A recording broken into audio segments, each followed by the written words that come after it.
Hello and thanks for watching this webinar. We are going to talk today about the process of restoring CeraRoot implants.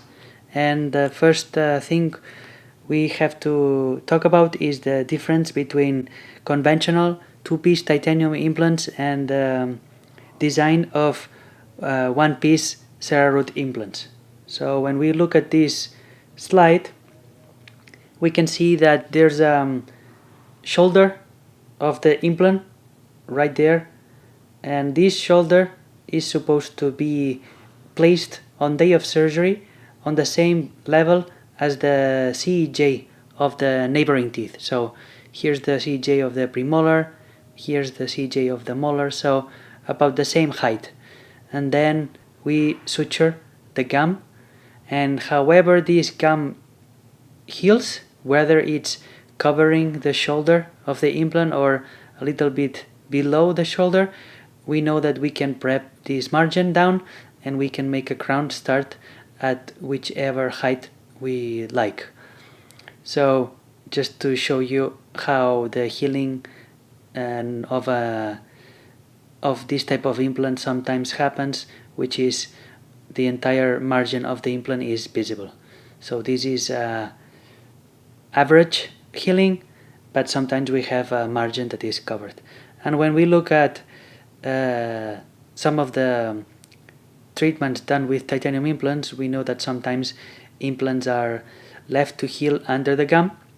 So this would be a case, and then once the implant is integrated, we open the gum and we place a cover screw, and then if we think that the emergence profile is not good enough, then we must develop excuse me, the right shape, whether with customized healing abutment or something that will improve the physical appearance of the crown and will avoid foot getting trapped because of the correct emergence profile. So with CeraRoot, we know that because of its wide emergence, especially in the molar implant design, which is CeraRoot 16, we have all these zirconia healing at the gum line.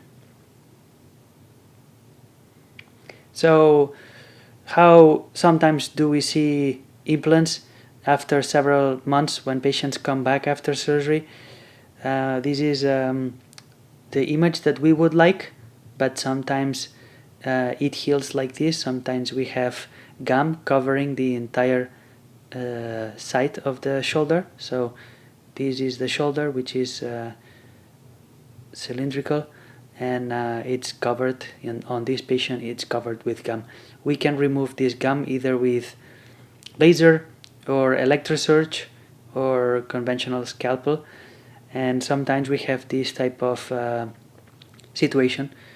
Of course, the safest and more predictable is to pack a thin cord, and as soon as we have the entire visibility of the margin, we can scan if we are using intraoral impressions, digital impressions, or we can use a cord with conventional silicone PVS.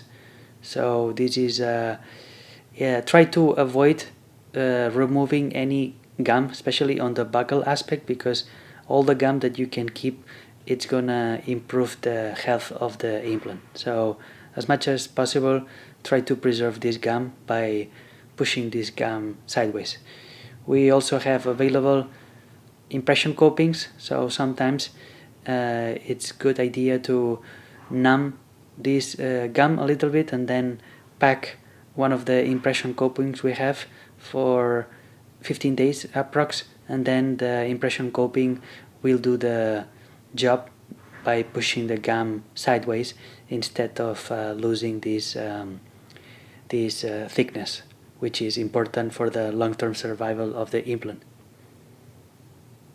So we're going to share several cases from CeraRoot users from different parts, and you will be able to see what each doctor decided to do for that particular case. So when we look at the case number 1 from Dr. João Mozinho from Portugal, this doctor placed one of the CeraRoots, and the implant was left to this position, and then as you can see, a full flap was raised.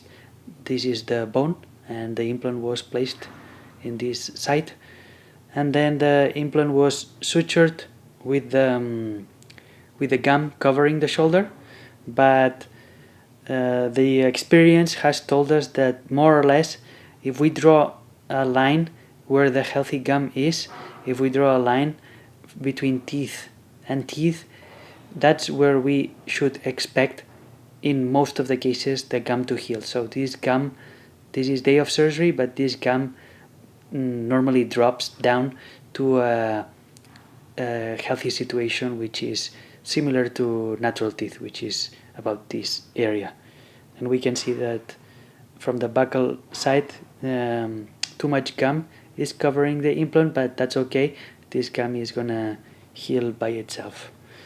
And we can see several months later, about 3 months later, we can see that where the gum is pretty much at the same height of the other teeth, and we can see the shoulder of the implant and about 1 millimeter, 1.5 of zirconia supragingival.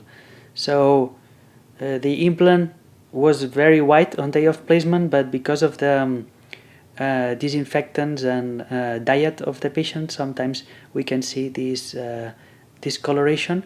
This can be cleaned with air blast, such as bicarbonate. You can use Profit Jet, or you can use pumice stone with right angle, and it's gonna clean after several turns. The doctor decided to bring down the margin. The doctor did not want to start the crown at this point. The doctor preferred to mimic the adjacent teeth as much as possible. So he took down that margin, and he just beveled the zirconia. So instead of bringing down the same shoulder in a parallel way, that which is too much removal of zirconia, what you do is just start beveling this line until you are finishing almost knife edge, and that's the situation. So now you can take impressions starting the crown at the gum line. This is the fastest way to restore. So if you leave the implant like this, you can totally restore the implant, and it's going to be quicker and of course more precise, because you have a shoulder which is symmetrical from the buccal and palatal aspect. So this is the most precise way to do it. But if there is an aesthetic concern from the patient, you can bring down the margin like this doctor did. This is the type of margin that we recommend that you modify, and this is too aggressive type of design. Try not to use these coarse diamond burs, because this is gonna make too many grooves on the zirconia.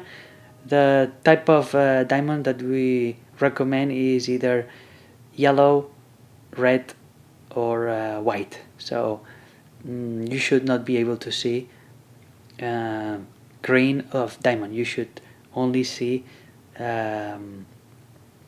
complete smooth type of diamond burr.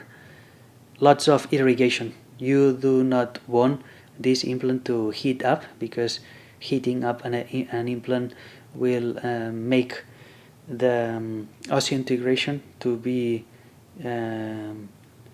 damaged. So make sure you cool the implant all the time, and you do not apply too much force when using the diamond back and forth.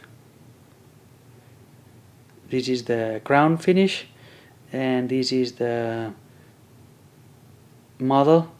This is of course customized because the implant has been prepped, so it no longer has the exact shape as the implant factory used to have. So this is treated just like a natural tooth. This is a day of cementation. We can see the difference. So this is how the implant used to be on the buccal, and this is the prepping that was necessary to make the implant resemble more the neighboring teeth. And this is day of cementation. So it's a decision taken by both the patient and the doctor to whether you bring the crown all the way to the gum line, and it's not necessary to make a very thick shoulder. Like I said, you can totally do with peace of mind knife edge margins, and the reason is because zirconia implants will not bend, and that way you're not going to have any chipping of the edge and the shoulder of the crown. So because the implant is not going to flex, you can have good sharp margins on the crown. And this is another case from Dr. Mozinho, and we can see the amount of prep done. There was some bone missing, some volume missing, so the crown would have been too bulky if we had maintained the same thickness of the crown. So the margin was beveled, and you can see here the crown. This is how the lingual aspect is, which has not been prepped, and without prepping, the lingual and the buccal should have identical shape, but because the margin was modified in order to prevent plaque to be built on the underneath the crown, this is the type of restoration performed in order to have a successful outcome. And you can see still is a supragingival margin, which is very healthy and very important for the longevity of the implants. This is case number 2. This is a case presented by Dr. Ali Farahani in Canada, Toronto. So these are the implants that are placed. These implants are placed exactly where the bone is. So you will see that there was an infection and the implants had to be delayed. So the two teeth were extracted, bone graft, PRF, and gum graft, I believe, was performed, and then several weeks later the implants were placed, and this is the inclinations that the implant had to have in order to be inside bone. And this is the type of flap, and when we see the healing, we can already see that the implants are a little bit more buccal compared to the lateral incisors. Plenty of keratinized tissue on the buccal. This is very important again for long-term survival of the implants. Patients are wearing most of the times this Essex, this type of Essex retainer. This is like a vacuum. It's a vacuum molded with heat that adapts to your teeth. So it's a shell that protects the abutments of the implants. And when it's time for making the temporary crowns, this is important to start designing the papillas and the soft tissue. And when it's time to make the final crowns, it's important to assess how much soft tissue we have on the buccal, because this is gonna make the crowns look more natural, and lots of prepping on the abutment was necessary to make a aesthetically pleasant situation. We packed cord. Dr. Farahani packed cord around the implants to have as much visibility of the margin, because there was some prepping performed. And then this is just a diagram to show how much prepping of the abutment. And then this is the final crowns, and image of the smile. So you can see how much abutment was reduced, and without reducing this would be a challenging case, but after reducing the abutment direction, you can clearly see how easy the crowns will be made.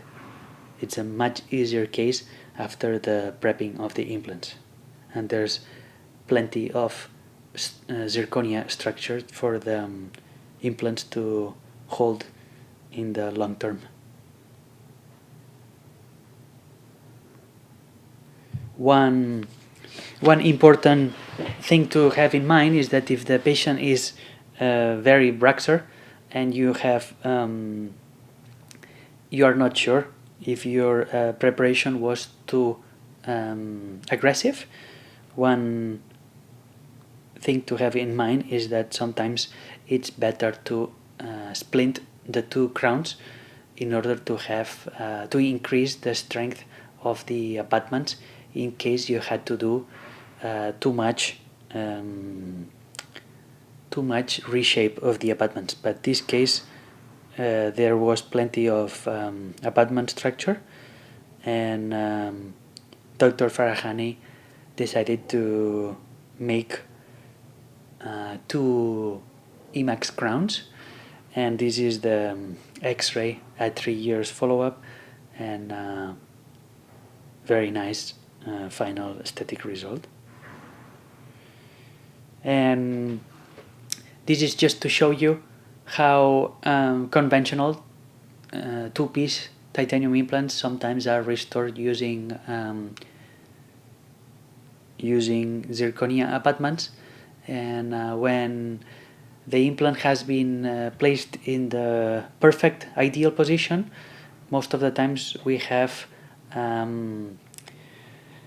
a zirconia hole right at the edge of the zirconia abutment. So we have more or less the same amount of zirconia structure on the buccal and on the lingual. But when the implant has been placed more towards the palatal, because that's where the bone is, sometimes this is what we see, a large window opening, large channel where the screw has to be placed. So when the implants are more inclined, that's how we see abutments in two-piece titanium implants. This is just an example of what we see. And of course, the more challenging the case is, the more zirconia you have to remove from the abutment to have plenty of room for the crown. So sometimes it's more challenging to restore two-piece abutments, which you can see how thin sometimes they can be. Whereas CeraRoot, it's a full solid block of zirconia with no screw chimneys. In more cases, sometimes you have the screw more facing the palatal, and you can have a large zirconia structure, but sometimes you have more difficulty Another case performed by Dr. Abdi Mosrefi in Beverly Hills, California. We have these two implants that have been prepped. They were placed on a day with ridge split, so it was difficult to predict where the gum was going to heal. So this is the CEJ of the tooth, and we try to mimic as much as possible, and that's a healthy way of placing implants, not too deep, so you are not disturbing the gum. So once the implants are placed, this is the ideal place where the gum is sutured, trying to cover part of the transgingival portion but not the entire abutment, because you want the keratinized gingiva to stay especially on the buccal of the implant. And on the lingual aspect, you don't even need to prep this margin. You can just create the impressions and create the crown starting to this shoulder. And of course, in the interproximal, you can bring down the margin, as we will see from the buccal view. So this is how the implants healed 3 to 4 months post-op. We can see that on the mesial, the papilla is higher, but in between the two implants, the gum healed lower than where the margins are. But this is much better than if the implants were too deep, because then we would have to make a large surgery to uncover the margin. So this is a great outcome for the type of surgery that took place. So once the margins are dropped down, this is the situation we have. We have a much better emergence between the two implants, and then the two implants viewed from the top, we can see how well the gum has healed on the buccal of the implants. This is really important for the long-term survival of the implants. So we want to have this much preservation of keratinized tissue. And when we compare the initial situation, doing ridge split and bringing plenty of keratinized tissue, more from the lingual side to the buccal, and just by doing ridge split with some bone graft, but no gum graft was performed, PRF was added, and then this is how much the two implants were prepped. Not just on the mesial, the margin was dropped down, but also a little bit on the distal, and uncovering of the mesial shoulder also, and before and after. And of course, when you prep implants, you have to treat them like natural teeth, and just regular crown and bridge impression. And these are the designs of the final crowns. We have closed this gap a little bit so that the foot doesn't get trapped in between the two implants. And this is the view from the top, very, very aesthetic crowns, beautiful. And then this is a top view where the two implants have been prepped a little bit. And these are the two crowns cemented. So it's important to leave enough space for interprox, brush, and superfloss, and even water irrigators. So this is important to have some space in order to maintain the gum health between the two implants. And before situation and after. So over time, we have seen in some patients that sometimes we have papilla creeping up these spaces. So sometimes we see papilla growth in these areas. So as long as this is maintained in a healthy situation, it is possible that this improves. But overall, the treatment was very, very nicely done.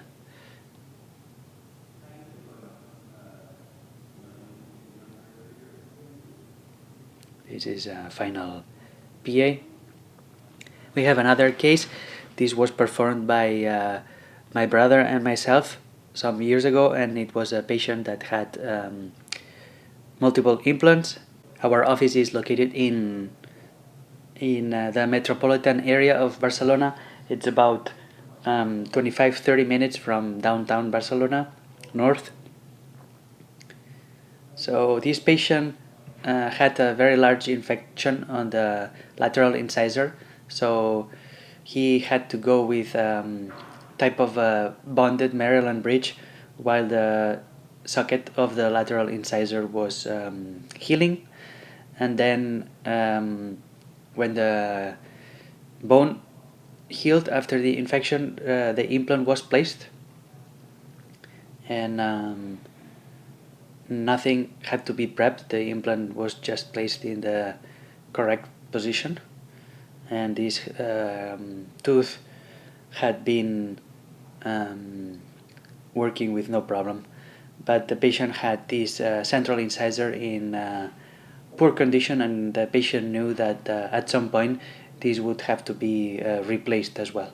So the lateral incisor healed with no problem, and then after 2 or 3 years, the central incisor broke, produced an infection, and this implant was selected, but you can see that the patient had a bad healing with some fistula. So a grafting procedure of the implant and the gum. So multiple treatments had to be performed. But the reason I'm showing you this situation is because we lost volume of bone and gum. So the implant had plenty of zirconia on the facial aspect. So what we did was we shaved down this part. So we made the implant thinner on the buccal aspect in order to give as much volume to the bone and gum graft. So we went ahead with a diamond burr, and we prepped down all this facial aspect of the implant, which is about 1 millimeter of thickness. And this is a different case, but this is just to show you the amount of shoulder, which is when the implant is non-prepped, you can see the amount of shoulder present on the buccal aspect. And when you have buccal plate, you are able to graft this, and many times this volume is maintained, but sometimes over time this is reduced. So on this patient, what we went ahead is we removed the entire thickness on the buccal aspect in order to provide as much possibility for the soft tissue to stay in place. So when we have to do cases like this, what we do is we reduce the thickness of the crown. So on the buccal aspect, we do a little bit of platform switching. So if the implant is 6 millimeter buccal lingual, in some cases we even do the crown narrower. That way the gum has no pressure, and the gum does not recede when we perform this type of restorations. So this is just to show the amount of prepping that we did for this patient. And sometimes, not just on the facial aspect, but sometimes in between two implants, when we want to preserve as much papilla, we make crowns more narrow than the implant platform. That way, when we put the crowns in, we don't see any ischemic reaction on the gum, because as soon as you put crowns and you have some blanching of the gum, that gum might recede and you might end up with a shorter papilla. So we try to make crowns and design them in a way so that when we have missing some soft tissue, or we can do any benefit, what we do is we change the shape of the crowns and make them as narrow as possible. So besides prepping all the facial of the implant, we went ahead and performed a free gingival graft, and from the palatal you can see this is the amount of gum that was harvested from the palatal, and we went ahead and placed it on the buccal. This is important to be taken into consideration, that this should only be performed in patients that are non-smokers, because this is already difficult to have survival. But when patients are bringing nicotine and it's producing vasoconstriction, we know that these bone grafts are these gum grafts are not as predictable.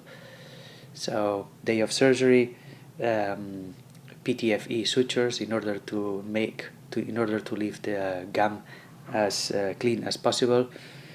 This was left in place for 2 to 3 weeks, these sutures, and then it starts to heal, but we still see some recession, and it's going to take several weeks for this gum to be flat and much more predictable.